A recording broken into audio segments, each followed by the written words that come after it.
Welcome to Creative Tech Convos. If you're new here, this podcast delves into the intimate parts of our lives and careers as creative techies in the video games industry. It's brought to you courtesy of PreMortem Games, where these stories first appeared as articles. In this episode, we follow the story of Oscar Michael, a gifted community builder and the founder of Africacomicade, who's reshaping the African creative tech space one bold move at a time. What began as a simple internship in Nigeria has grown into a powerful Pan-African movement. Africacomicade's Gamathon, once a single annual event, is evolving in 2025 into a content-wide series, with editions in Kenya, Ghana, South Africa, and Nigeria. What strikes me every time is this: when Oscar and his team say they're going to do something, they actually do it.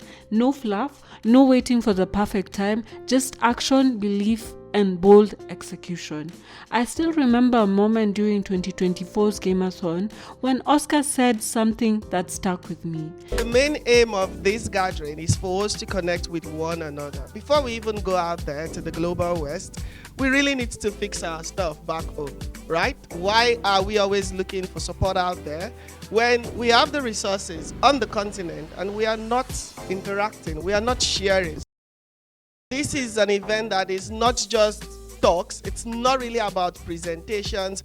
We've done it for many years, we've had presentations from global speakers.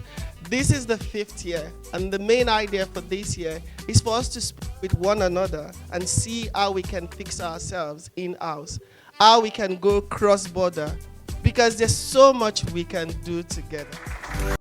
And now, that vision is becoming real. As one of the organizing team members of the Kenyan edition, I've had a front row seat to the magic Africacomicade is building. But Oscar's journey hasn't always been easy. It's been full of pivots, personal challenges, and a radical belief in the power of community. So, why should you care about his story? Because this isn't just about building an events company. It's a blueprint to what's possible when African creatives take the lead, build with intention, and show up for each other across borders. Let's dive in. Hi. Hello, Wendi. How are How are you? you? I'm good, thanks. And you? Fine. Oh, I'm Yeah. so happy we're finally meeting. Yes. Yeah. I was like, today I'm not going anywhere. Oh. This meeting is only. Yeah, I'm so happy. I'm so happy because we've been trying to meet, but we seem to, but finally we're here. Yeah. Yeah. How was your day? Fine, Okay. actually. Very Okay. good. Yeah. Oh. You went for an event, or rather there was something happening today, or is it happening tomorrow? Project No, Level today. Up? Okay. Today. How did that go? Very well. They gave me food. See, I'm Oh. enjoying. That's good. Mhm. Okay, cool. So, usually, I like us starting off with one's childhood, so that we can see the progression to where you are now, and then see how we can connect the dots. So, I wanted to find out how it was for you as a child. Was games a part of, your life? Were you playing games as a child? How was it? How was your childhood? My childhood was tough. Yeah, games were not a part. Actually, I had a Sega. I do know I had a Sega. And then Sega was like those consoles back then, very popular. And I also had these DVDs that play games. I'm sure you know them. Yeah. Yeah, this was put those discs. 2021 or 2013 or so. Yeah. But my parents were not really supportive of me playing games. My dad was always learn, study, read your books and all. Mhm. But environment I was in, Uh-huh. the exposure I had, I was much more exposed to comics, animations. Yes, I Ah. was much more. So I played games, but they didn't allow me go far, Mm-hmm. except when I had the Sega and that other one. Okay. I think during teenage years, Mm-hmm. a bulk of my peers used to go to all these game house. Okay. That's where you play Mortal Kombat, God of War. Uh-huh. But that was something I was not allowed to do. I was dealt with seriously. Yeah. Were you bitten? Yeah, many times. Oh no. Because I had the perception of those people were miscreants, and Uh-huh. before you know, you start doing drugs, you start stealing, you get the idea. Yeah. Yeah. So they didn't even allow me socialize that much Okay. growing up. Yeah. Okay. And Okay. yeah, that thing. But comics, I had lots of comics. My dad bought a lot of books for me. Okay. Wonderful ones. Pictures with colors, comics. I Nice. read a lot of Archie comics, Marvel comics, DC, name it. Even Snow White, Cinderella, I had all those collections. And then I watched animation as well. Okay. But there was just something about games they did not like. The violence and every other thing. Yeah. Okay, okay. No, we share that in common. I also had a lot of experience in the, at least I had access to comic books and animations more than I did even games. Also, I think it's because I don't have brothers, and you see, for girls, it's very rare to get someone to buy you a PlayStation. They usually buy you dolls. Yeah. So yeah, and then I didn't know to ask. I hadn't thought of it, but I think eventually I got access to computers, and then I got, Prince of Persia and those other games. And then now I got into gamification as well with Mavis Beacon, because I saw, oh, I can learn how to type fast with a gamified application. So I think that's what really got me into the industry. So we share the comic and animation in common. Okay. So how did you even get to, and like, how was it when you told your folks that you want to get into the video games industry then? Now knowing that they were very against the video games to begin with. Yeah. So my case was quite very different from a lot of people in this respect. Considering the fact, yeah, when mobile phones came out, I started having games on my phones. You get the idea. Yeah. It wasn't like competitive or so. We had the Cefanru platform you could download games from. And you could I think there are so many apps you could play games from. Okay. But I got into the industry was through internship. I was looking for a place to intern, and that's why I came across an organization called Center for Tech. Called Center for Tech? Yes, Center for Tech. Okay. Yes, and it's from there I learned I could build games, and my mind was blown. I started game development with Construct 2. Yes. Okay. And I didn't have any issues with my parents because they were dead. Oh. So as an orphan, I was allowed to make decisions, just my siblings. Okay. And since it was tech and I could really explain to her that this is what I want to do, I love it, tech as well. And then it's like a niche market. She allowed me. It's not like she was really holding me back. She was very supportive, my sister. Okay. Yeah, that's it basically. Okay. Oh, and my condolences also. And a long while. Okay. But I'm happy your sister was supportive. Yeah, this is good. Yes. We are blessed to have you in this industry. and I'm so happy seeing, imagine I didn't know you got the AOT 5.0 Gaming Entertainment Innovation Award. I just saw it while I was doing my research. Congratulations. Thanks a lot. Yeah. Okay. So and then now, when did you discover the entrepreneurial aspect of your journey? Even before we get to that, I know that you're also an artist, right? You draw and all. When did you discover this? The content you were consuming also contributing towards that? Yeah.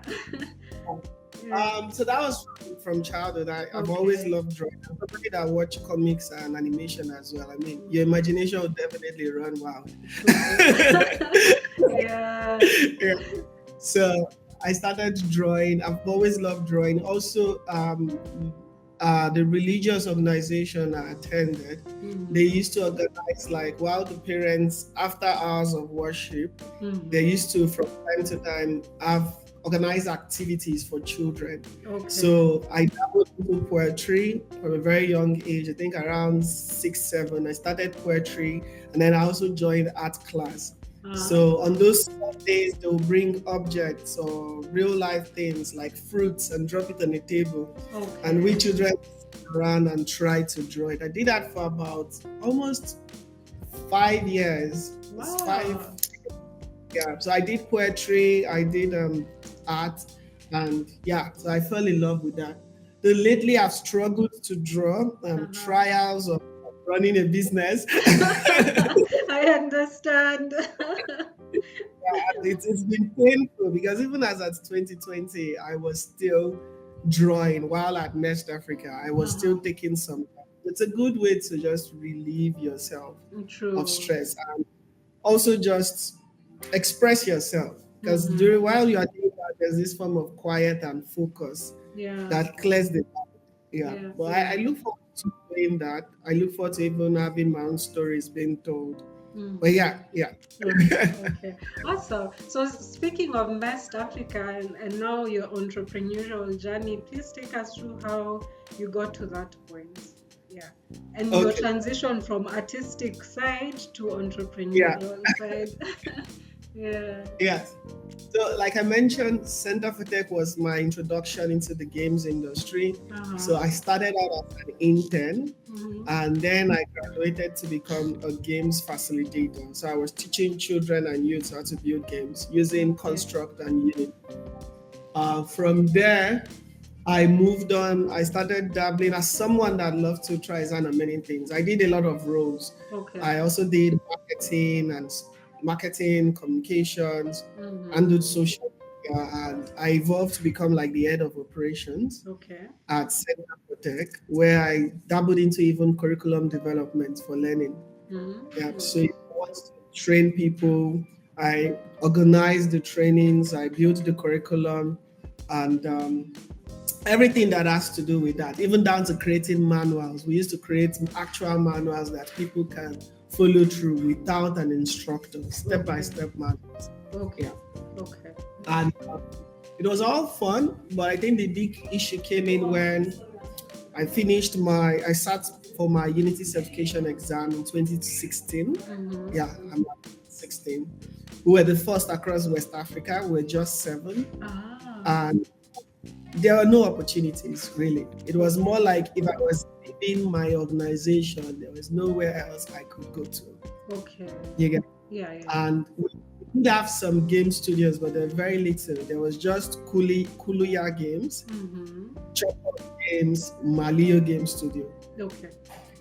Yeah, these were just like the 3 main game studios. And GameSo, there were like 4 games that were like active that I knew of. And all the people I was training, their parents were asking, what next? What next? Right. Okay. Yeah, because we were training, we were running the biggest summer camp in Nigeria back then, training about 2,000, 3,000 children every summer. And that happened across various regions in Nigeria, let's say like counties. So sometimes we can run the training in 5 counties at the same time. Okay. And I was on that program, the training administrators and all. So the question of what next bothered me because starting a job, or getting a job was almost impossible. Yeah. And if you start a business, nobody really knew how to. And mind you, by this time, I had a negative relationship with running a business. Okay. Yeah. I business. I thought every business person was a liar or a cheat and stuff. Okay. Yeah. However, let's say I started going out for events. I started looking for opportunities. Let's just say life just taught me that I think at the end of the day, no matter how great or awesome your product is, you need to sell it. Yeah. If you can sell it and make money from it, you cannot be sustainable. And that is what led me into entrepreneurship, to try and understand. And with that, I resigned from my company. 2017, I resigned. Resigned 2017, and I was like, to start something of my own. And the name of that company was Prime Husband. Prime Husband. Prime Husband. Oh. Yeah. Okay. Yeah. Prime Husband. That was my. Oh, because I had husband. Okay. Yeah. That was my first thing. We were looking at human capacity development majorly. Yeah. Right. And because back then I used to help people also with their final year projects. Beyond games, I did beyond games back then. Beyond games, I was also into embedded systems. So I could do IoT projects. I did animation beyond games back then, and even mobile app development. Yeah. So I was looking at doing a full-fledged organization. That was Prime Husband. I resigned. But I really learned that. I even went into agriculture as well. Yeah. I remember with the Kenyan company, yes? Oh, this was even before the Kenyan company. Okay. In Nigeria, I was farming cucumbers and maize. Nice. Okay. And so this company was supposed to like be the parent of everything. But that was a very serious struggle. I struggled a lot. And I think I closed it down 2019. And by 2019, I moved to Mest. Yes. This is in Ghana now? From Nigeria this is in Ghana. Okay. Great. So I left everything I was building. I left Prime Husband. I left the farm, and I relocated to Ghana for Mest Africa. Okay. And yeah. So you got is it because you got what's it called, confirmation from the institution, so you decided to just go, or was this you went and then now you got into Mest while you were there? How was the transition? Okay, no, it's the confirmation, because Mest picked for my flight and everything. They also got me a residency in Ghana. Okay.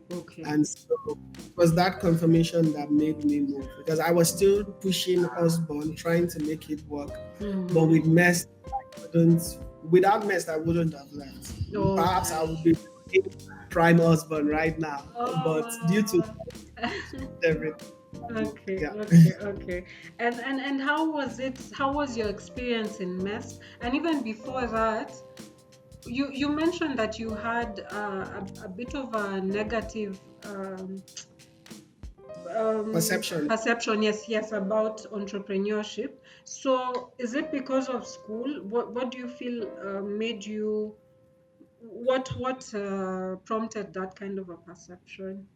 It was mainly personal experiences. See, in Nigeria, business can be very tricky. And people are trying to outsmart one another, right? So my early days, I used to be a very playful but very reserved person. I did not like that aggressive negotiation. I was not, and I said a lot of people cheat one another. It was almost like it was all about outsmarting the next person. Okay, I get you now. My morals were very much like white and black. There was no gray area back then. You get. So it was totally wrong, and people were cheats and all. But then I came to understand, because in life things are not just plain. There's always another side, always another angle. And it took some form of maturity to understand that. Because you still see that with a lot of creatives these days. They're like, oh, I just want to create. I don't want to get involved in all those stuff. Yeah. With time, I came to realize you need to sell. True. Everybody, and whether we like it or not, we are selling something. Yeah. We're giving people a perception of ourselves. True. So why don't we do it intentionally for our business? Yeah. Okay. And is there like someone who also helped you change a perception about the way you looked about at entrepreneurship? For instance, in Mest or just in general? Yeah, I would say the entirety of Mest helped build that. Already though, before Mest, I had gone on to start entrepreneurship again. Okay. What helped me actually was traveling across Nigeria. So when I resigned, I took a trip to the north of Nigeria. To the what? To the? To the north. North. Okay. All right. Yeah. So I currently reside in the south. That's Lagos. It was my first time leaving that part. Oh. Okay. And what did you go to do? Were you just going to tour? Were you meeting people in those? Yeah, I went to visit someone, a very close friend, and experience life because I'd lived all my life in Lagos, in the south. Okay. South. But I would say that movement opened my eyes to many things. That just made me feel like I could start a business, I could run a business. Business is not bad. Yeah. Okay. Cool. All right. So let's see. Oh yeah. So now, when did you transition from now, like Prime Osborne to game development and pursuing a career in the digital creative industries? Because it's not just games, it's animation, XR. Yeah. How was that? Yeah, so it happened while at Best. I was building a lot of stuff. One key thing that struck out was my co-founders wanted to organize a COVID game jam. Okay. And animation games was all inside Prime Osborne as well. The trainings, events. I used to be the organizer for Global Game Jam in the 2015, 16, 17. My company used to. So I had all those plans within Prime Osborne. But sorry. Yeah. But then when I looked at when they reached out to me to organize that COVID game jam, I was like, I've learned so much since I resigned in 2017 and I'm building something, right? Yeah. So instead of us just doing a COVID game jam, I wasn't seeing the value of just another game jam. Because I had organized so many game jams. Yes. Yeah. So I was like, this is not just going to be a game jam anymore. I know so much right now. I have so much experience and I have an idea. So this is not going to be a game jam. This is going to be more than a game jam. Okay. And that's how Africacomicade came to me. So I told them I'm going to expand on this game jam idea. And I took it up. We came up with the name. There was a whole lot of back and forth. Yeah, I can imagine. Okay.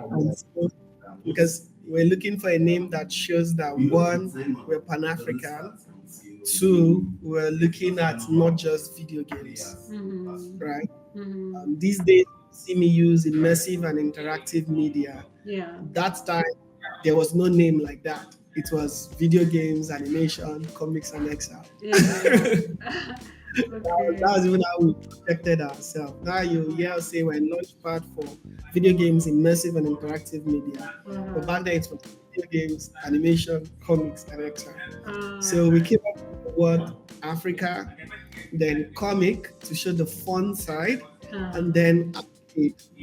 Arcade meaning you're bringing many things. You know how those old arcades, you see lots of games. Yeah, okay. Africacomicade. Nice. Speaking of your co-founders, how did you meet? How did you come together? Yeah, same at Center for Tech. I was I introduced them into games. So I was like, Yeah, so they also came in for internship while I was like head of operations. And so from their universities, they came in and I showed them games, and they were really awesome people Okay. because I've always been kind of like a busy person. You can imagine head of operations, managing so many stuff. So maybe like 2-3 months, I show them what game development is, what tools they should use, what tutorials, and then they all picked it up really fast. Okay. Yeah. So that's how I met them, and I think we worked for like 2 years before we became co-founders. Okay. And what stands out as their unique strengths, each of them, and that you feel has helped you stay together for this long? Yeah. The technical side, that's one place they compliment me a lot. So I used to do a lot of technical stuff, but right now I'm this guy. You get? Yeah. So I'm the one that talks numbers, I talk partnerships, you get the idea. Yeah. And I come up with ideas. How can we make something small big? Has always been the community guy, and then he's very good in XR and game development. I watched that. He's even teaching at a US based company. He teaches game development there. Yeah, so he's very good. And Adewale is the technical guy, website, designs. He has that eyes. So far, so good. He's one of the few people that has been able to bring my ideas to life visually. So I'm like, I want it to look like this. Adewale knows how to do that. And then he's a technical artist. He works with the games as a technical artist. So seeing that I'd relaxed a little on the technical side, complemented technical skills, and they also major.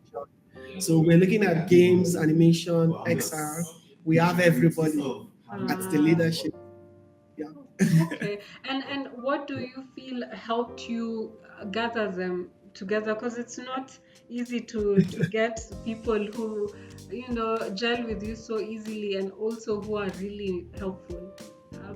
What do you think helped? Yeah. I think there's two things that helped us come together and also helped us stay this long. Okay. One is trust. I'm happy and honored to at least say to a large extent they trust me. They trust my decision. Okay. And they trust that whatever I'm doing is for their own good as well. Yeah. So that's something that really helped me so far. The second is flexibility. I understand that entrepreneurship is a long-term game. So we all have had to be flexible with ourselves. True. Because across the journey, through the journey so far, the bulk of us have had to take full-time jobs, some part-time jobs. Right? That's why you see sometimes most of me, my co-founders have things they do to keep themselves going. And even me, I do as well to keep myself going. And that's because I also understand that, because that pressure to deliver also breaks the team. And the reality and ground are looking for how to survive. You get even people that volunteer or even partners as well. The economy is tough. It's very tough. So we've had to be flexible and complement ourselves. When one person is not delivering, the other person works the extra mile. And then we argue and we quarrel and we fight, but then we settle. Oh, okay. That's the most important thing. Yeah. Okay. It's not like sunshine every day. We have, but the most important thing is, because that trust and flexibility is there, we always sort them out and move forward. Awesome. That's amazing. Okay, so the next question would be now about last year's event. What were your key highlights from the 2023 Gamathon? Well, what can I say? Last year's event was a full-blown miracle for us. It was also a good testament to the entire work we've been doing. Like, I literally sat back after the event and said to myself, hard work really pays. It actually pays. Because we had a very high budget last year. almost did not meet we almost did not raise funding. Funding came in very late, Okay. very, very late. Okay. But somehow we were still able to bring some stakeholders from outside Nigeria to come in. That was a major highlight. We were also able to accommodate some school students. That was originally not planned, right? Yeah. It was like close to the deadline. We had some students say they are coming and they don't have where to stay. And on that spot, we had to figure that out. Okay. You get my Yeah. But the thing that really stood out for me, which is something I've always been clamoring for, is the arc. The arc pitch. The arc pitch. Okay. Yes. Okay. We started that since 2021. It's been a struggle to get people to back us because most people don't believe it. I mean, I've made a couple of partnerships, tried to educate investors and stakeholders on the value of the African games industry. Yeah. But last year we were able to give out $30,000 in cash prize to the community. Okay. So that was mind blowing for me because for me the only way I see us growing this industry is if we have more businesses. Just as you governments and all give you those figures that the number of SMEs in a country will tell you the strength of the country. Yeah. We need jobs. People are training game developers, artists. Where would they go? Not everyone can be self-employed, and that's not even most time for everyone. So, but if we have stable studios that have the funding to build, they would recruit, they will employ, then we can even go and train more people. Yeah. You get my point? Yeah. So that was highlight, putting that amount of money back in the ecosystem. And now there's a fellowship that is running this year where there will be stakeholders across the world. Last year, we had people from indie game business serve as a judge or jury for the virtual pitch. Okay. This year, we already have studios talking with Bright Gambit to see if they can sign up a publishing deal. So that was a major highlight for me, really. Okay. Because if we have more studios that are sustainable, we would be truly grow this industry. True. Okay. Yeah. So I love that, and also it brings me back to your time studying software development, software entrepreneurship in MEST. I wonder whether there was a shift in you also during that time for you to see these gaps and ways of filling them, because I don't think everyone thinks the way you think. Even just approaching big organizations like Bright Gambit and really not everyone thinks like that. So how was it? How was your experience? And did it help from MEST? And software entrepreneurship is also something new to me. I didn't even know there's a term like that. MEST did help a lot. It changed my perspective, exposed me to a lot to understand more what stakeholders are looking for. Because everybody's looking for value, and once you can provide value to someone, you can really get anything you want from them. True. I agree. Okay. So MEST really helped me understand that. At MEST, everything was data driven. They want to see data. You have to do your research. Why are you going to this market? How much money can you make in this market? Who are your stakeholders? And I applied all of that in the games industry as well. And then connecting with people from about 13 different countries was what really helped me with the Pan-African approach. Okay. I just came to see that I was staying with about 54 people from 14 African countries. So the cultural barrier was mainly around language and also perspective of life. We do know Nigeria is seen as the aggressive African. But I think it's a good trait to have, because you're go-getters. I saw for myself when I was with you guys. It's so impressive. But if you go to East Africa, Uh, and in that East Africa region, it's like Kenyans are the most aggressive from that oh part. yeah, you should hear Tanzanians and Ugandans. They are not very happy about us. Yeah. But Yeah. at the core of it, we all have the same problem. We all have the same goals. So the issue now is it's just like in a team, right? It's just like in a team. In my own team, Yeah. me, I'm the more you see me on TV, you see me on radio, you see me loud, you get expressing myself. You see my co-founder Adewale is very reserved. He doesn't even want to be in front of the camera. I saw.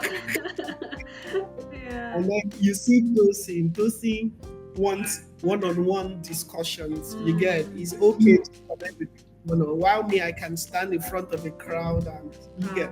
So everybody has to have the same skill set, but when we come together, we complement one another. True. And that's the same thing I saw with Africa. Like we have about maybe 10 studios in Nigeria that are really active and pushing, maybe 3 in Kenya. If we really want stakeholders, because the first thing is it's so difficult to change perception of the mind. And one thing I learned easily or quickly was when the foreign stakeholders are looking at Africa, they look at Africa as one country. Yeah, that's a problem. Yeah. Like they visit a place and they went to Africa. It's like one place is the whole continent. Yeah. And so when you now start trying to break down the reality and it starts becoming so complex, and when you consider that they are not making a lot of revenue in Africa yet, and there's a whole lot of bad media, a lot of people just draw out. So people want to work in Africa, people want to test the waters. If we can come together and provide a strong front, this can really help people. Where, if you're talking with maybe Africacomicade, and if you want to speak to someone in Cameroon, quickly, you're directed. If you want to speak to someone in Kenya, quickly, you're connected. Yeah. And we pull in all our data and research and make it available to them so they understand the market. That was really the idea. Without mess, I don't think I would have had that kind of perception, really.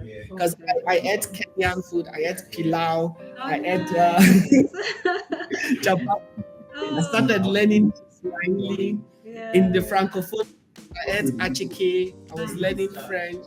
You get? Yeah. It made me really understand that at the core we are all just one people. Even though our realities seem different, there's some similarities, and we can work together. Because we did work together at best. It was very compulsory. Yeah. Okay. Speaking of now the Pan-Africanness and all, what vision do you have for the African industry? Digital creative industry is not necessarily just video games. What vision do you have for the industry? So I'm looking forward to us having $1 billion games industry or creative digital immersive industry. What I want to see, what I'm working towards now is to see how we can supply talent to the global world, not just ourselves. There's been a lot of talent training and activities, but I want to see how we can have world-class talent. And I'm doing this because we already do. In the Africacomicade community, like I said, as of 3 years ago, Tosin was teaching for a global game studio, a game training firm.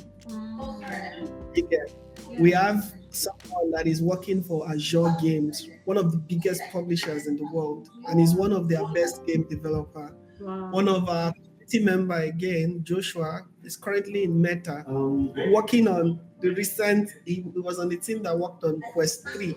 Wow. These are all Africacomicade people. So do it. It's very possible. We have so many examples. So we want to build what talent. That's one. And that's a good source of revenue. We do know Africa is providing affordable, I won't use the word cheap, I'll say affordable talent to the world. So from the creative side, the comics industry is doing it already. In Uganda, the tribe Uganda, they create amazing work for Marvel, Disney, name it. They are working Uganda is a hub for comic artists. You should check them out. Okay, Tribe Uganda. Yes. Okay, I will. They're supplying that talent. When you look at animation as well, Nigeria, South Africa, Egypt, and even Ghana, they are supplying a lot of services. Okay. So we need to really level up our game in the games industry, XR industry, make ourselves. That's something we are working towards.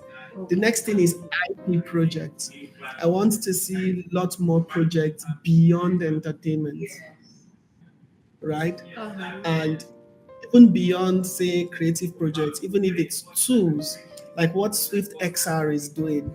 I think a lot of African investors are sleeping on that startup because they built their own no-code XR development platform from Nigeria.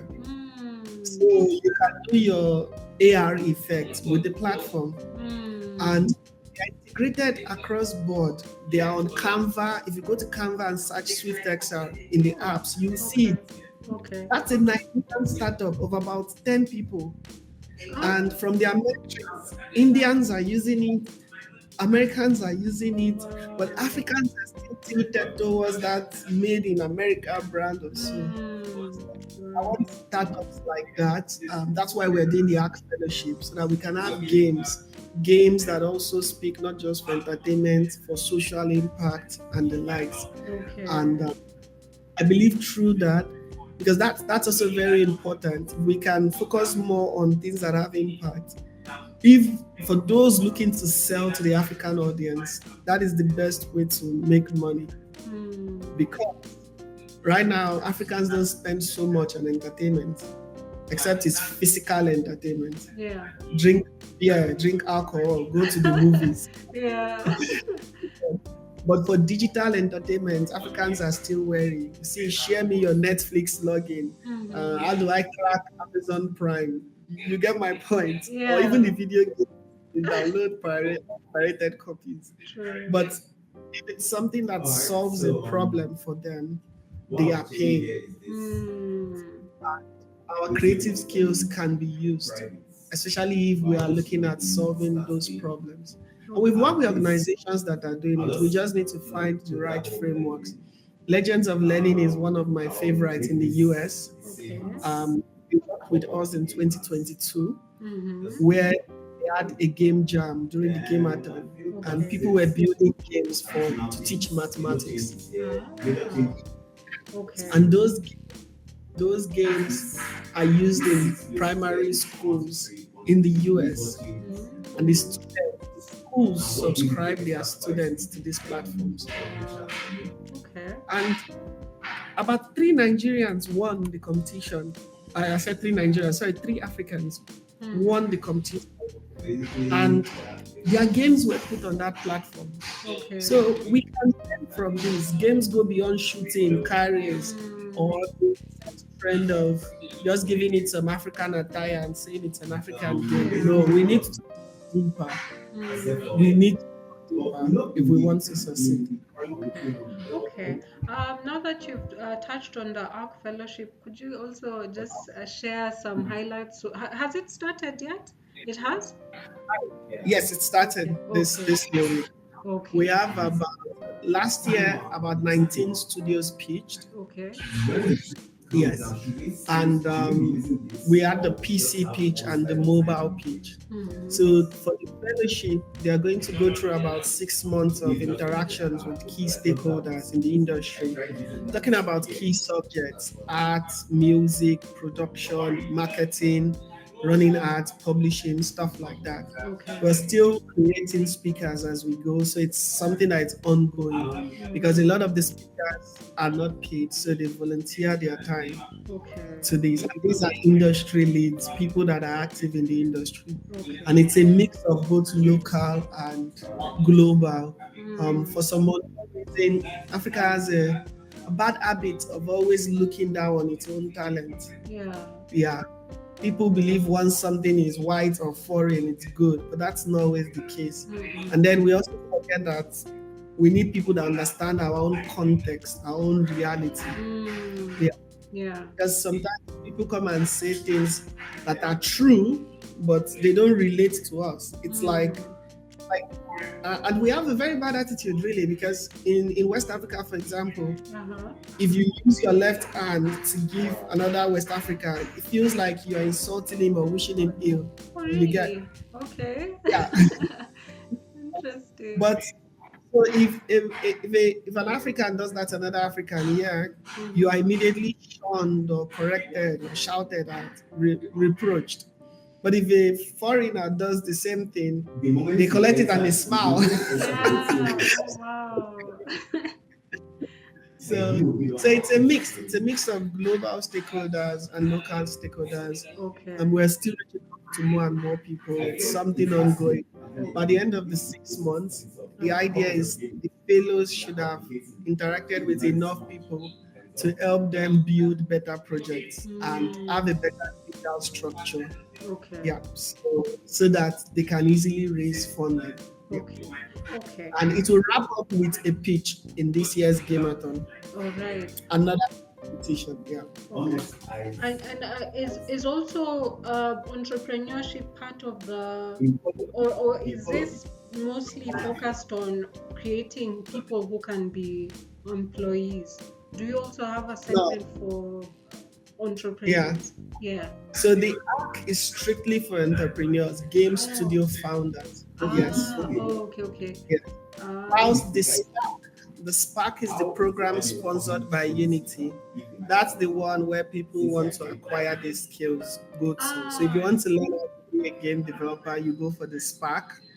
But as an entrepreneur looking to learn about the business of gaming, you go for the ARC. I think I was confusing the two because they're almost Spark ARC, they're almost the same. Okay. Awesome. Yeah.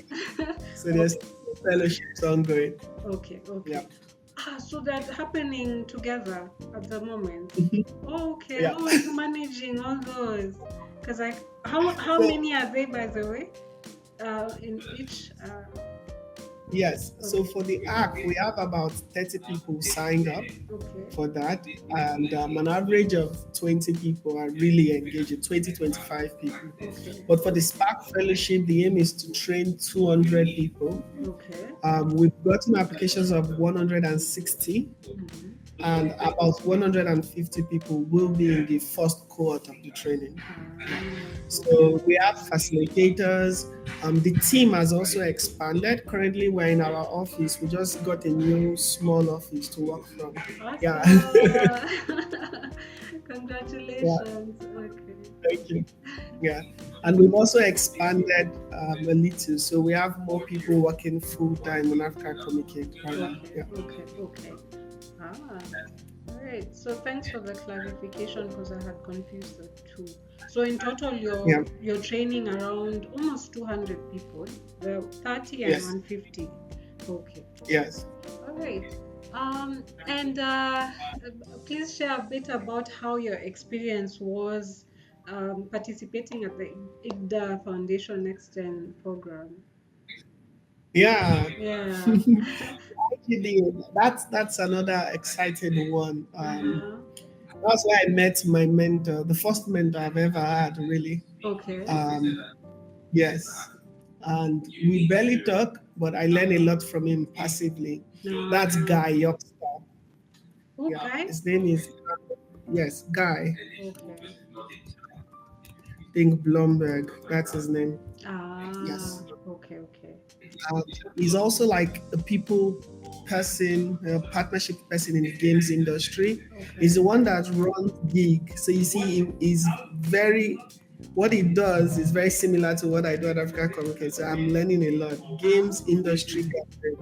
This is the biggest professional network of game developers around the world. Oh, wow. You only get an invite by when you know somebody in the community. Okay. Wow. And every month they organize get-together where you get to meet people from. So they just they switch you across random rooms, and you get to meet people across the industry globally. So it's really amazing. Wow. Have you gotten a chance to attend one yourself? Yes, yes. Okay. I am in the Discord server. I meet a lot of Nice. people. Yeah. Okay. How was the experience, and what do you feel you're getting from there to bring to Africa Communicate? A lot actually. I tried to run this with Africacomicade, but we Africans have a different perspective. And you hear, oh, it's weekend, I'm going to this, I have a wedding. Yeah, but it's Okay. something we're going to be bringing back, especially as we're also grooming a talent. Okay. Are you moving? The noise? Okay. Okay.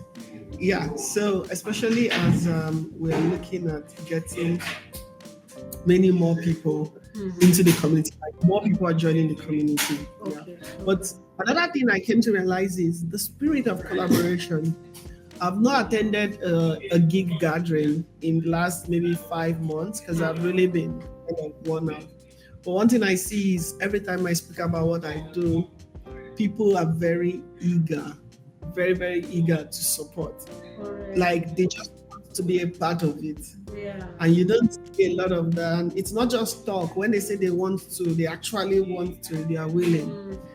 But like in the African space, where though I understand the economic situation, some people want to as well, but the situation doesn't allow you. But there is much more excitement and willingness to like jump on ideas, to try things, even if it will fail. Okay. That's something I see, and they are more excited to meet one another. Nice. And that's something we're trying to groom in our community as well. Aside the normal, one thing you have in the African game communities are always which engine is better, stuff like that. Yeah. Okay. Things are changing, and we already have people in our community on our Discord right now where when someone needs help, people turn up because that's really what community is all about. Okay. Okay. Speaking of that, how has your experience been as a community and in events planner in general? And just one thing that I noted, and I've been telling everyone that I met or that I meet in all over, is that I'm so impressed by your community because there's just something about you. Even in SA, it's not the same. Like the Nigerian community has just a beautiful bond that I haven't seen anywhere else. So congratulations on that so far. Yeah. But how has your experience been building the community, knowing that it's not just for Africacomicade, it's for the whole, ecosystem? Yeah. It's been fun. I think it's one of the most difficult things I've had to do. Because the truth is, everybody in the community is sacrificing a lot for it to keep on. There have been instances, I can give you a very funny example, but one thing we try to do is we try to promote the works of the stakeholders. Okay. And then, funny enough, you'll be shocked. Some people will come and tell you, oh, I want to build this game idea. And you're like, we already have somebody in our community that builds that has that game. Yeah. And we have to say, no, we cannot, or go and partner with that person, something. So it's been tricky balancing everything. It's not been easy. But what I'm grateful for is we have, I'd say we have like us men and women in the community that no matter what happens, they're there to encourage. We encourage ourselves to keep on going. That has really been helpful because without the community members, there really is no community. And like you said, everybody is willing to try, and that's what's most important. We don't have a playbook of what we've done so far, but we're still experimenting to know what works fully. Okay. And everyone is working together to see how that can work. Okay. So I would say it's everybody's work coming on board, but it's been exciting. It's been sometimes it's tiring because we all have to make sacrifices. The events we go to exhibit, it's a lot of resources, from the branding, logistics, to people having to stay late or go home late in the night. Do that nevertheless, and the results have been coming in. So now more people are getting more excited. I mean, last year we had Dash Studio win 2 competitions just December. and the two came with financial rewards, not Africacomicade, like other events in the ecosystem. And so it's pushing many more people to say that, yeah, if they can make it, I can make it. Okay. Wow, okay, that's amazing. And I've seen a similarity in what you said about the challenge when it comes to creating a game that another studio is already creating. Someone from the Ethiopian ecosystem mentioned the same, and they said that what they're doing in Ethiopia is that they're trying to get newcomers into niches. So different niches, so that no one is competing against the other, so that there's no brushing against each other. I just don't know how they're actualizing that, because again, also it's hard to tell someone to go to a niche that they're not very into. But yeah, I guess it's a challenge we're all going through, but yeah, it makes life interesting, I guess. and it gives us things to try and solve. Yeah. Yeah. Okay. You talked about currently curating speakers as you go for the fellowships. I'm curious on how you go about it for the event as well, the Gamathon. What criteria do you use when you're selecting speakers? Okay. One key thing we look at is, firstly, we look at the theme. What are we trying to achieve, right? We have 2 main events every year. Sorry? We have 2 main events every year. Okay. Yes, that is the one is not known a lot, but we'll be pushing it more. That's the Africa Challenge, the Evolve Africa, and that is mainly focused on social entrepreneurship.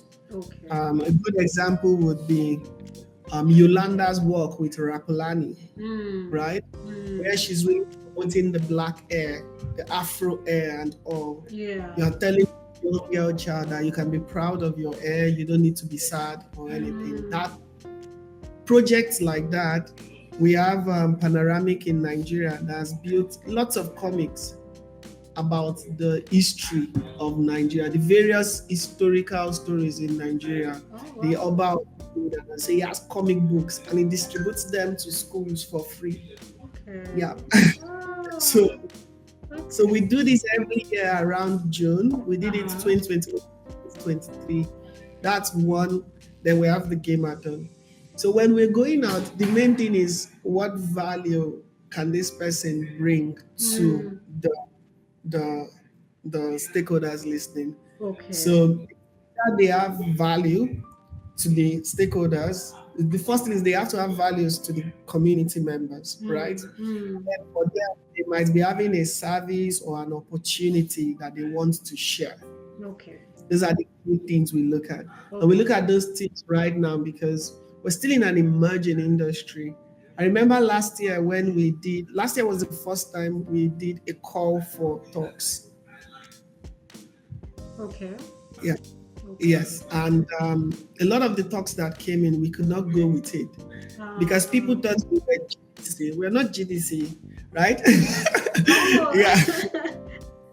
So you had people coming that wants to talk about how to write this kind of code, how to do, you get those kind of technical talks.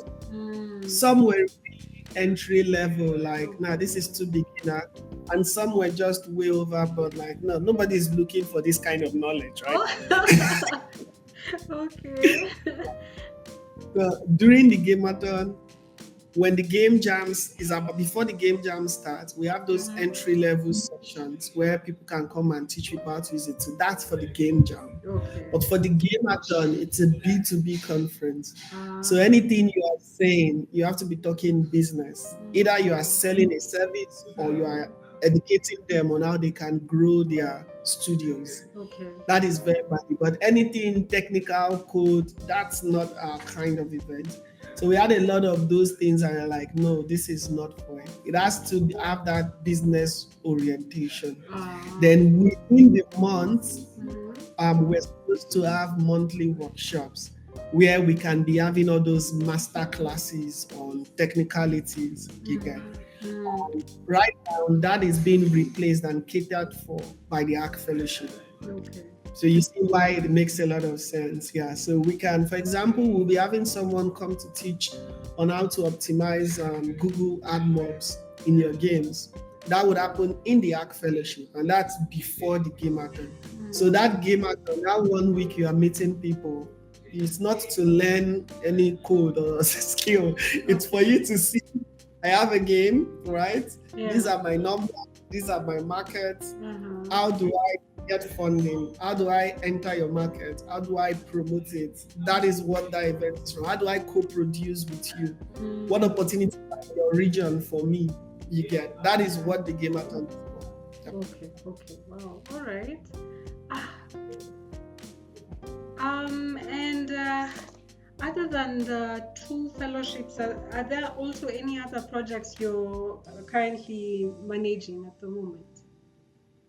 Yeah. Okay. Other than fellowships, we have some in-house projects we're working on. Cannot disclose a lot yet. Yes. Okay. We do have the Creatines. So we do have the Creatines project, which is mainly to train teenagers. That's just like a summer and Easter program. To provide support to the next generation of creators, the young ones. We have a product in development, and then we're looking at having a game as well, a community game. There's been a lot of requests for it over the years. I have held back because I felt the community was not mature enough back then. And now we have some people that has been with us for like 4 years or so. We understand their dynamics, their attitude, their character, and they've also stayed true time with us. So these are people who can now go into agreements with and see. So we're looking at building something small from the community. It might not be under Africacomicade as a brand. It might be something the community can decide. But also seeing the kind of games people have been pushing. And if we really want to make a statement that the games industry has something to offer, we need to bring out something high quality. So there is that discussion. I don't know how it will go, but there's going to be either a game or a comic project coming out this year. Okay. Nice. Sounds exciting. Okay. Wow. So now that we've talked about the projects, what are some things that you love about the role you play as a programs coordinator at Africacomicade? Yeah. And then the most important thing for me is meeting people, meeting really amazing people, hearing their stories and working with them to solve problems. That has been key for me. Those interactions have been very valuable. I've learned a lot myself from discussing with people, right? And that is the greatest joy. I wouldn't say financially wise, because Africacomicade is not yet generating revenue as an organization. But the fact that I'm able to travel, even whilst being in Nigeria or Ghana, or when I'm in Ghana, I'm talking to you, I'm learning about your region, you're giving me a virtual experience, kind of. I can imagine things, and I learn through that way. So it has helped my network. I do know last year I was a little bit not really out there online, but that has been one of the most exciting things, meeting people, learning about their project. I mean, a couple of communities just to also help promote what Africacomicade does, and I learned a lot. A lot is going on out there, and so I bring that back, and it's also what helps me refine our own vision. As we're going. Alright. So I want to find out what significant obstacles you've encountered along the way and how you've overcome them. Most of those, they fall around, like, I think there's a triad. There's a strong triad that stand as a problem. Like two main problems. One is a no-brainer, which is funding. And the second thing is, I would say, understanding. Okay. right? Yeah. It's very difficult to communicate new ideas or a different way of thinking or a different industry to stakeholders. Yeah. Recently, we were at the conference where we're talking about gambling, and it was a little bit sad to see a lot of people taking gaming as gambling. You get Yeah. so there's a lot of education that needs to go on. And then the last one would be collaboration. Okay. We struggle a lot to collaborate within Africa, and it's simply because I won't say I blame the stakeholders therein, but when everybody is running towards something, it takes a different kind of view to understand that you can achieve your goal faster by working with people as opposed to doing it all alone. Sometimes, in our own case, sometimes big visions scare people. People are okay with just doing one thing, and that's fine as long as it brings them money. But the approach we have is, whether it's bringing us money or not, when we set our ambitious goals, we say we're going for it, and we do go for it. Okay. And then sometimes you see we are doing, even just like now, you can see we have like 2 projects running side by side. True. This is scary to a lot of people. Some people feel, you should just do one thing, or you're doing too much. Most people, the industry is tough, and most people are not ready to go that extra mile, especially as they're not getting financial reward. For the past 3 years, Africacomicade has not really paid anyone a salary. Even the people that last year was the first year, people got even paid for working with us on the Gamathon.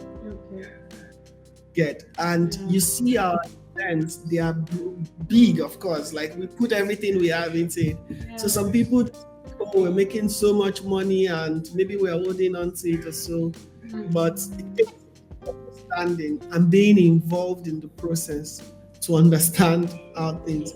So collaboration, not even just with us, even with stakeholders. You see, people are now, instead of bringing the efforts together, people are breaking it down, trying to do their own things. And I can't really fault them, as I said. Everybody has their idea of business. But what I do know is we would go further if we work together. Yes. Wish more people. So the funding, the understanding, and then the collaboration. Because even internally, I come up with ideas, and my team members are like, "What are you saying again?"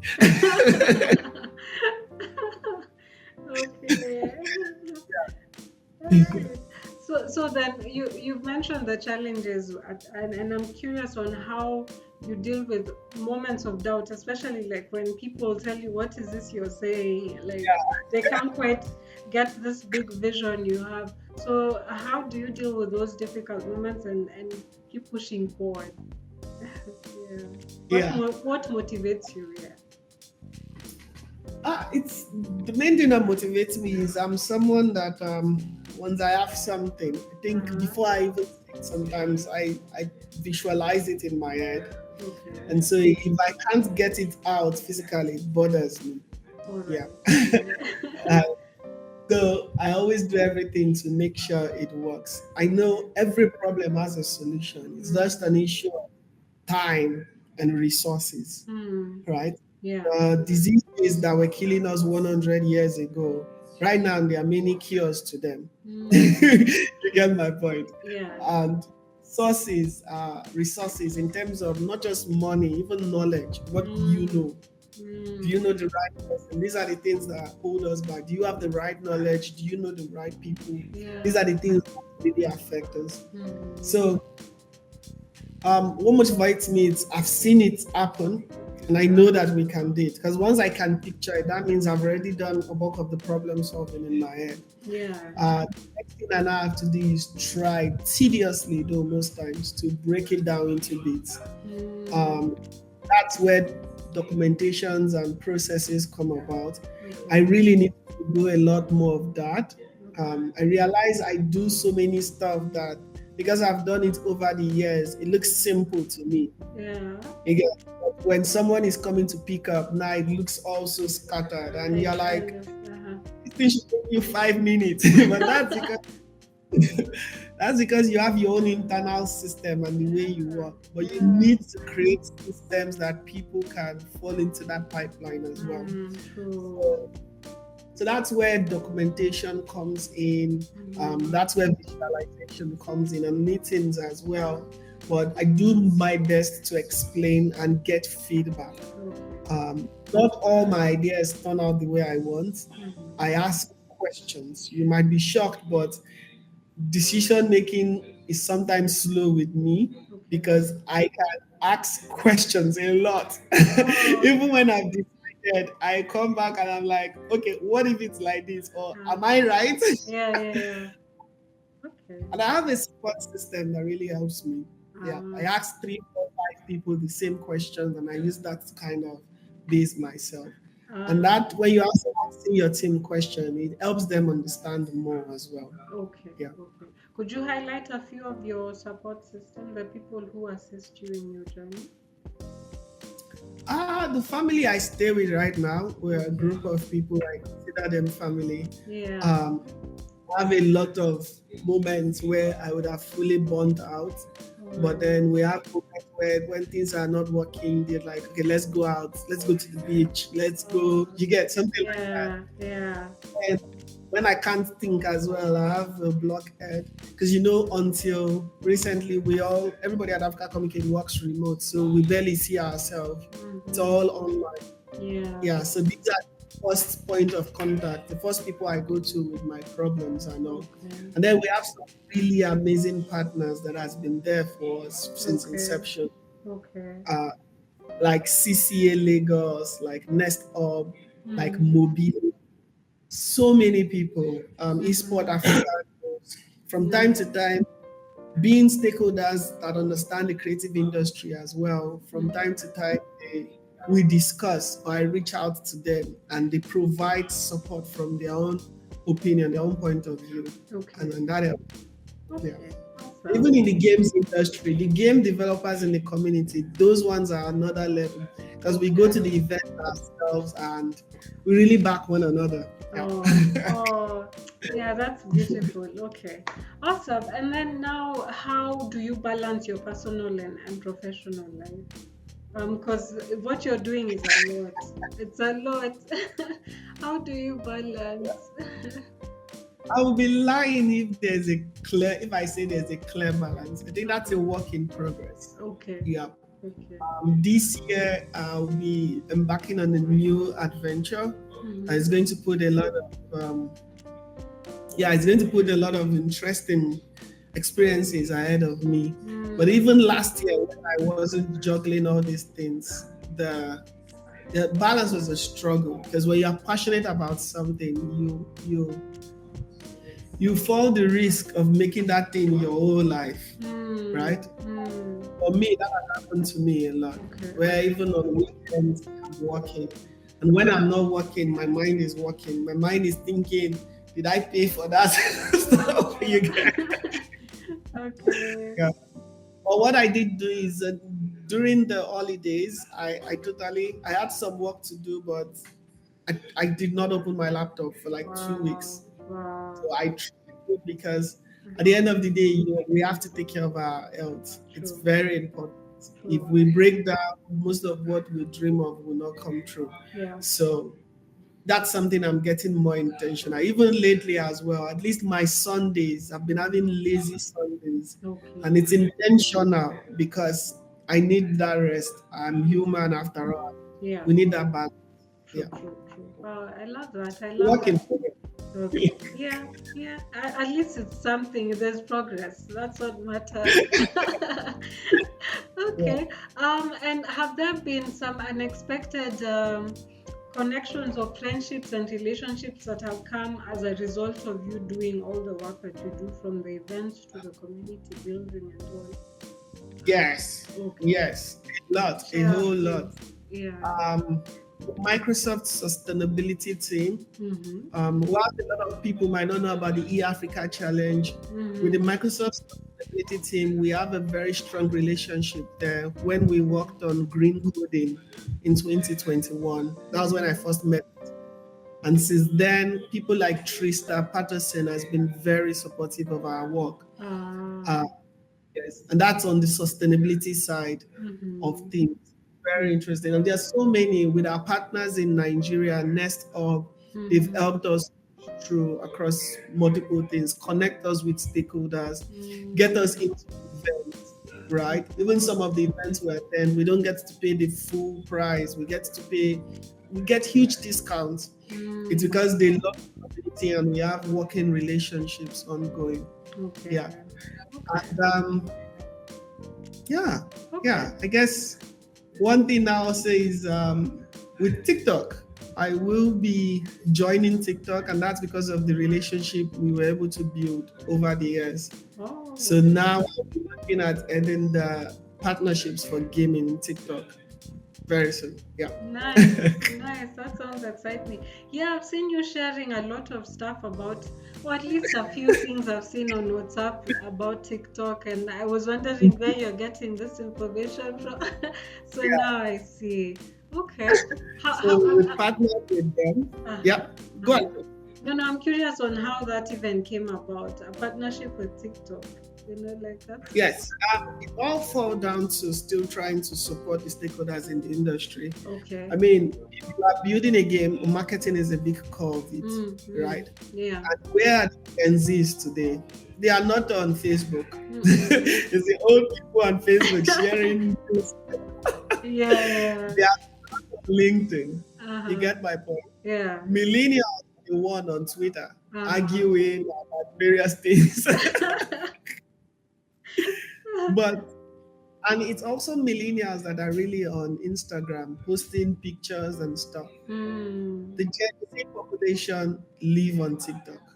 I agree. And we've seen studios like Virago, Honest Chronicle, you know the Virago game? Yes, I did. You see the post on LinkedIn? He made about $7,000 monthly from his game. I did. I saw that. That's so impressive. Yeah. Marketing, TikTok. So that was why I also got interested, and we started going to, okay, how can we as game developers better promote our games on TikTok? That's when the conversation started last year. They brought the TikTok hashtag gaming on TikTok. We attended the events and all, and now we need that marketing arm clear for a lot of game developers because people are struggling. We have people post their project and they're getting 30 likes. You wouldn't make money that way. Yeah. True. And that's what led to this right now. So when the opening came in for someone to handle the gaming side of TikTok, I applied for it. Okay. And I guess the works I've done previously helped me get that role. Okay. All right. Speaking of also these opportunities, the TikTok one is amazing, and congratulations on that. How was it also for the Unity grant? How did you approach it? How did you get it? Or how did you apply? How was the process for you, and even the ideation and development of the project? It's a spark that was. Is it the spark? Yes. How was the whole ideation to where you are now? It was scary. I'll be candid. That was the first time we were getting an actual grant for the program. Okay. What most people don't know is the Spark Fellowship is not just starting. We did a pilot in 2021. So we also had something to show that we've done this before, and these were the challenges we faced. Okay. And if we have the support, this is what we can do differently. Okay. That was very key. The second thing also is our activities in the industry. I think if you go to our socials or so, you would understand that we are very active, and we also really want this industry to grow. Like if you look at global events, local events, we are there. And we have one message: we're promoting the games industry. Finally, one key thing also was we did not apply alone. Okay. We had partners. So the Spark Fellowship is not going to be run by the facilitators are not Africacomicade staff or so. And we have a clear pipeline of how we want these people to succeed.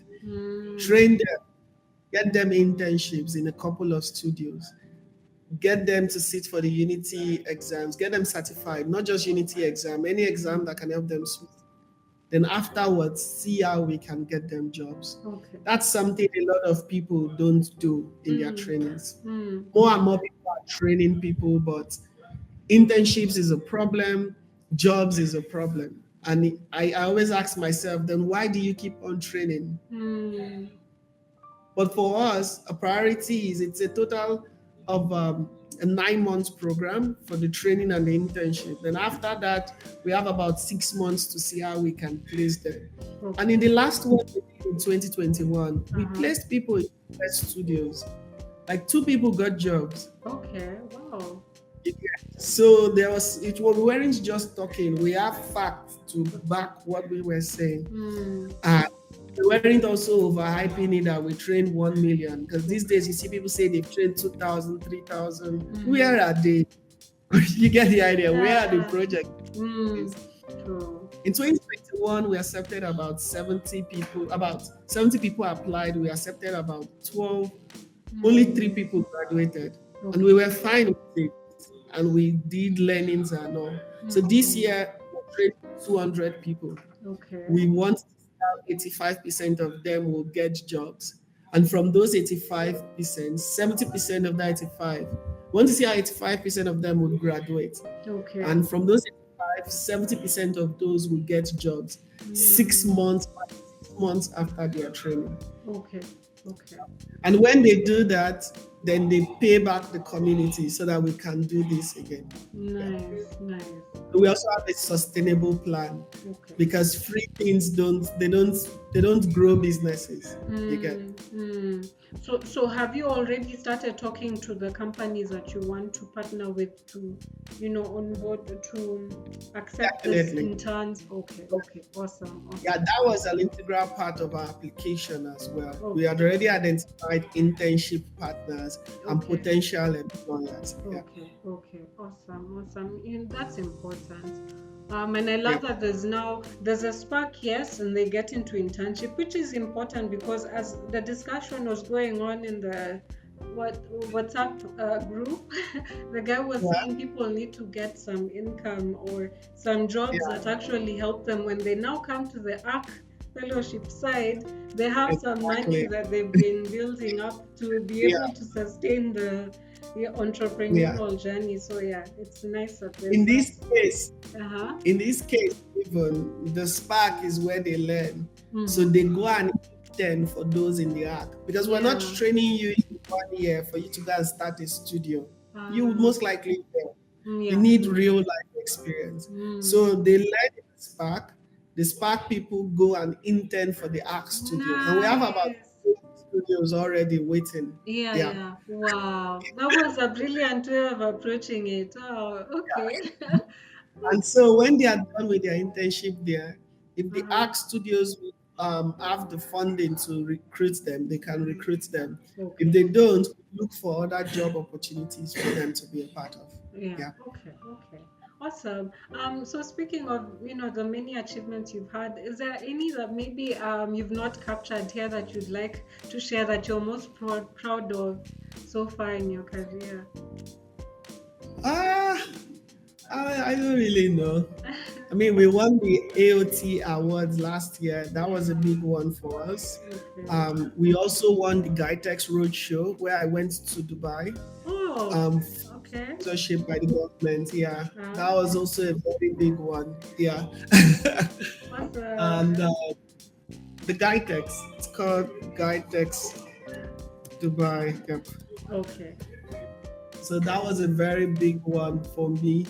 Our community members outside the ARC Fellowship, I think one of the studios in Nigeria got about 45,000 euros in funding. Wow. From an entrepreneurship program. That was deluxe.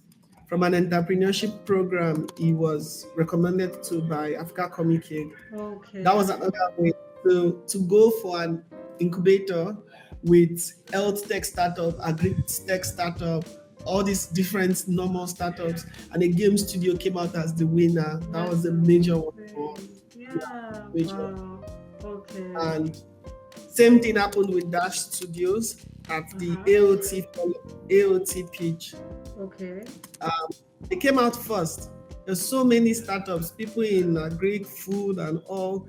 It was just wonderful. So Yeah. this right now, we have a kind of bragging right. I mean, we also won Community of the Year. Bragging, okay. Ah, We also won Community of the Year at the Games Industry Africa Awards. okay. Right? Yeah. I was at first scared that we might not win it or something, but we did. So, Yeah. but to a large extent, I think last year was fulfilling for us. Okay. This year, just as we had planned that from 2024 we start phase 2, and that's build talent, build studios, build projects. Yeah. That's our focus, and that's how we are doing. Even things like the Gamathon is taking a different form. Okay. Earlier, the Gamathon was happening every year, but now it will be happening biennially. So once every 2 years. Biannually, okay.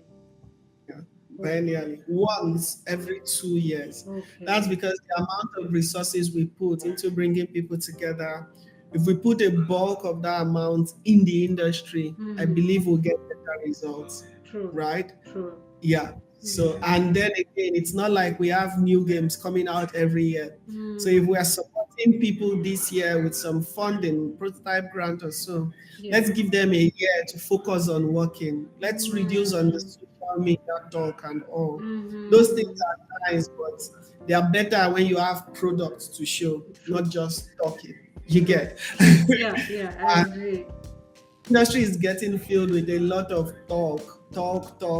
So now we just want to move that, build talent, build projects, and build studios. Yes, the 3.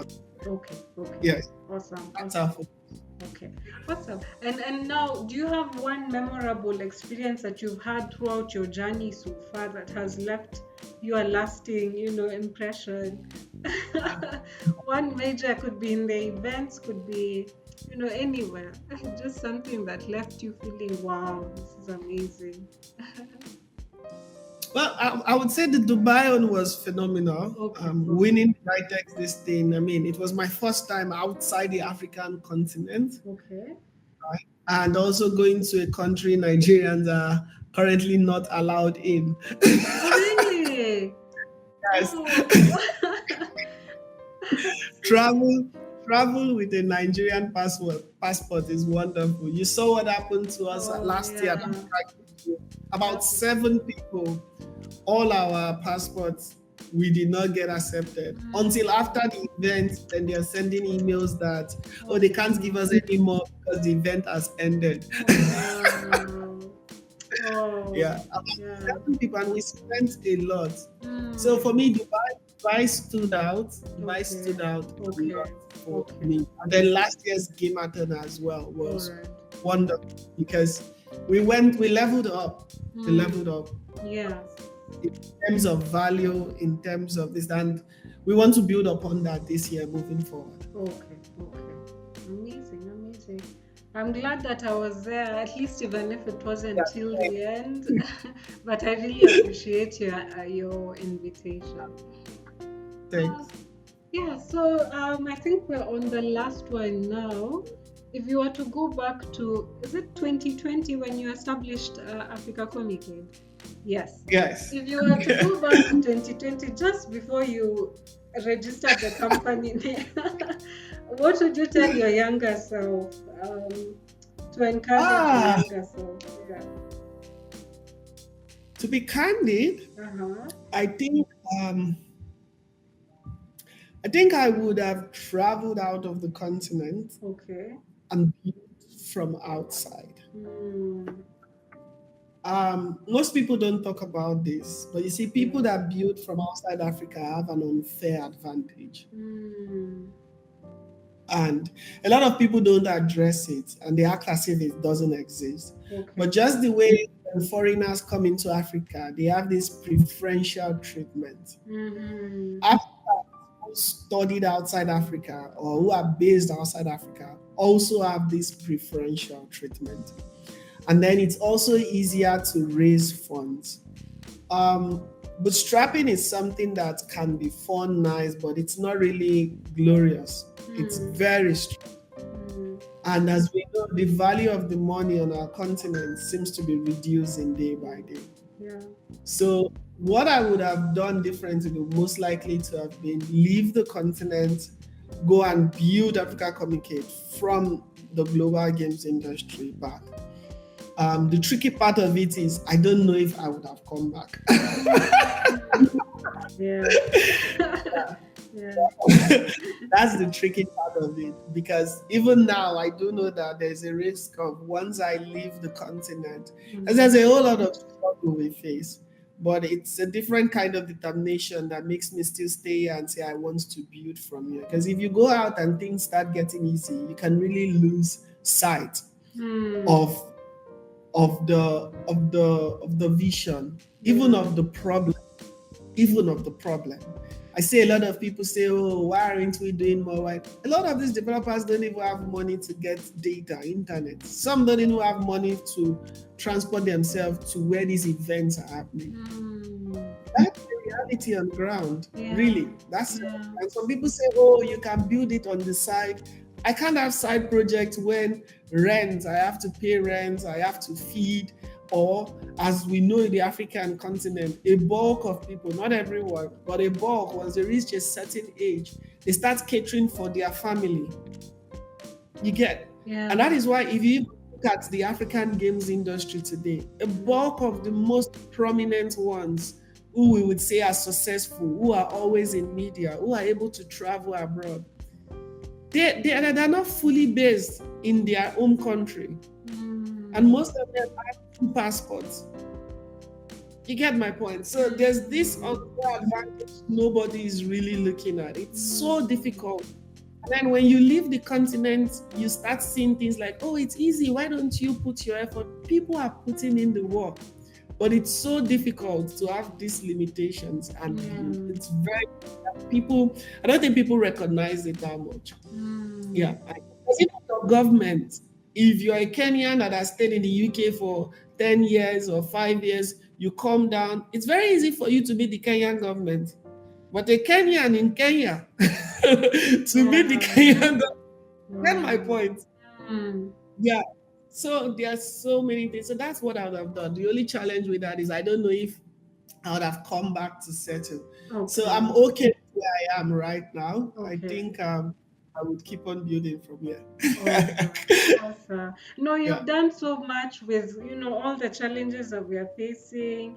Even how I love your charisma. I saw it in person, and I can tell why now Africacomicade is going where it's going, because you're such a great leader, and the way you talk to people is just, there's just something special there, and I'm glad that you're continuing here. You're not leaving us. And I wish you the very best as you continue with all the projects that you're working with. Thank you for your time, because I know you're a busy person. I really appreciate your time. Yes. Yeah.